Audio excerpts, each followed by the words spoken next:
உரைகள் நிகழ்ச்சி நடத்துகிற தினமலர் நிறுவனத்திற்கு, அதே போலவே நெறியாளர் சகோதரருக்கு, என்னுடைய சக பங்கேற்பாளர்களுக்கு, தொழில்நுட்ப கலைஞர்களுக்கு என்னுடைய பணிவான மாலை வணக்கம். இதுல முக்கியமா சார், இலவசங்கள் முழுமையா வேண்டாங்கிறது நம்ம நினைக்கல. ஆனா 1947 சுதந்திரம் பெற்ற பிறகு ஏறக்குறைய 79 ஆண்டுகள் ஆகுது. 79 ஆண்டுகள் ஆன பிறகு கூட இன்னும் கூட நாம் வெறும் 1000 ரூபாய் உரிமை தொகைக்கும் இலவச அரிசி கொடுக்க வேண்டிய அளவிற்கு இந்திய மக்களுடைய பொருளாதாரத்தை நாம வச்சிருக்கோங்கிறது ஒரு அவமானகரமான ஒண்ணுதான்.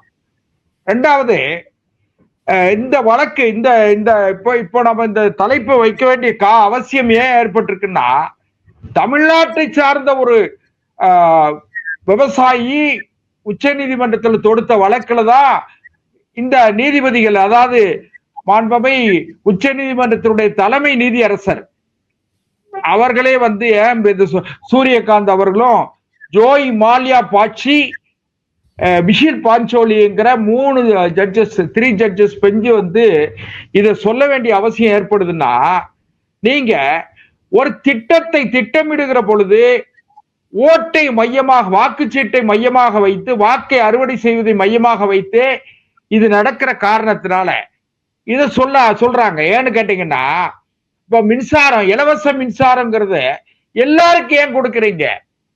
அந்த இலவச மின்சாரத்தை பெறுவதற்கு தகுதியானவர்களை நீங்க அடையாளம் காண்றதுக்கு உங்களுக்கு என்ன சிரமம் இருக்கு? நீங்க விவசாயத்துக்கு மின்சாரம் இலவசமா கொடுக்கீங்கன்னு சொன்னா 200 ஏக்கர் விவசாயம் பண்றவங்களுக்கு இலவச மின்சாரம் கொடுத்தீங்கன்னா என்ன நியாயம்? 2 ஏக்கர் வைத்திருக்கிறவனா இலவச மின்சாரம் கொடுத்து அவரை ஊக்கப்படுத்துறோம். அந்த விவசாயியை ஊக்கப்படுத்தல தவறு இல்லை.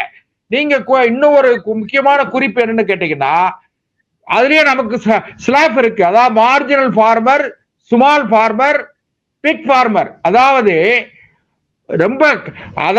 தொடக்க நிலையில் இருக்கிற மார்ஜினலா இருக்கிற ஃபார்மரு, ஸ்மால் ஃபார்மர் சிறிய விவசாயி, இன்னும் அதிகமான இடங்கள் வைத்திருக்கிற விவசாயின்னு வச்சிருக்கிறோம். நீங்க இந்த மார்ஜினல் ஃபார்மரை நீங்க மைண்ட்ல வச்சுக்கிட்டு இலவசம் கொடுத்தீங்கன்னா தப்பு கிடையாது.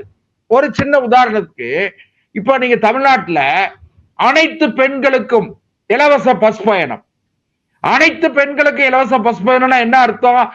1.5 லட்சம் ரூபாய் சம்பளம் வாங்கக்கூடிய அரசு ஊழியராக இருக்கிற ஒரு பெண்ணும் அந்த பஸ்ல இலவசமா போறாங்க.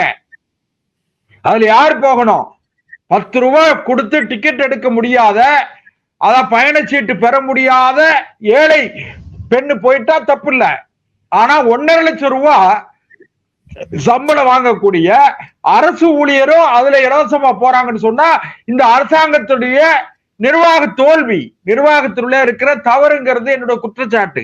ரெண்டாவது, ரேஷன் கார்டுக்கு, அனைத்து ரேஷன் கார்டுக்கு 5000 ரூபாய், அனைத்து ரேஷன் கார்டுக்கு 5000 ரூபான்னு என்ன அர்த்தம்?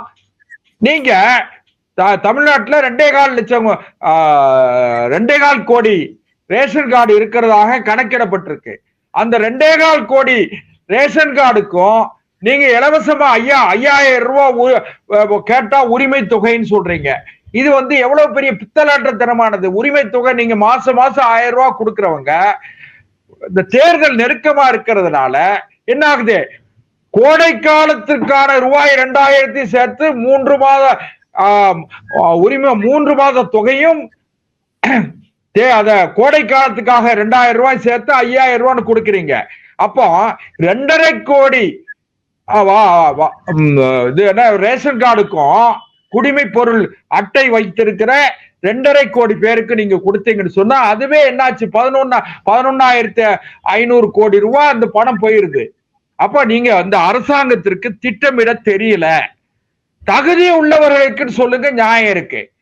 அதுல தகுதி உள்ளவர்களை அடையாளம் காண்றதுக்கு இந்த அரசுக்கு சிரமம் இருக்கு. இப்ப இன்னொன்னு சொல்றேன், கடந்த சுதந்திரம் பெற்ற இதுவரை உள்ள காலம் 2021 ஆண்டு வரை 4 லட்சம் கோடி ரூபாய் கடன் இருந்தது தமிழ்நாட்டுல. ஆனால் இன்னைக்கு என்ன? 10.5 லட்சம் கோடி ரூபாய் கடன் வந்திருக்கு. இந்த 5 ஆண்டுகளில் மட்டும் ஏறக்குறைய ஒரு 6 லட்சம் கோடி ரூபாய்க்கு மேல கடன் வாங்கியிருக்காங்க.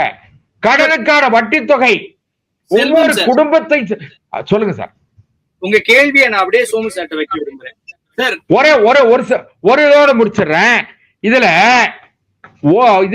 இதுக்கு அடிப்படை காரணம் என்னன்னு கேட்டா, எல்லா மட்டத்திலும் ஊழல் மலிந்து கிடக்கிறது. இந்த ஊழல்ங்கிற புற்றுநோய் அகலாத வரைக்கும் இந்த சமூகத்துல இப்படிப்பட்ட அவலங்கள் தொடர்ந்து கொண்டிருக்கும். நீண்ட காலத்திற்கு பிறகு உச்ச நீதிமன்றம் எச்சரிக்கை விடுத்திருக்கிறது. இனிமேலாவது அரசியல் கட்சிகள் கொஞ்சம் எச்சரிக்கையோடு இருக்கணும்.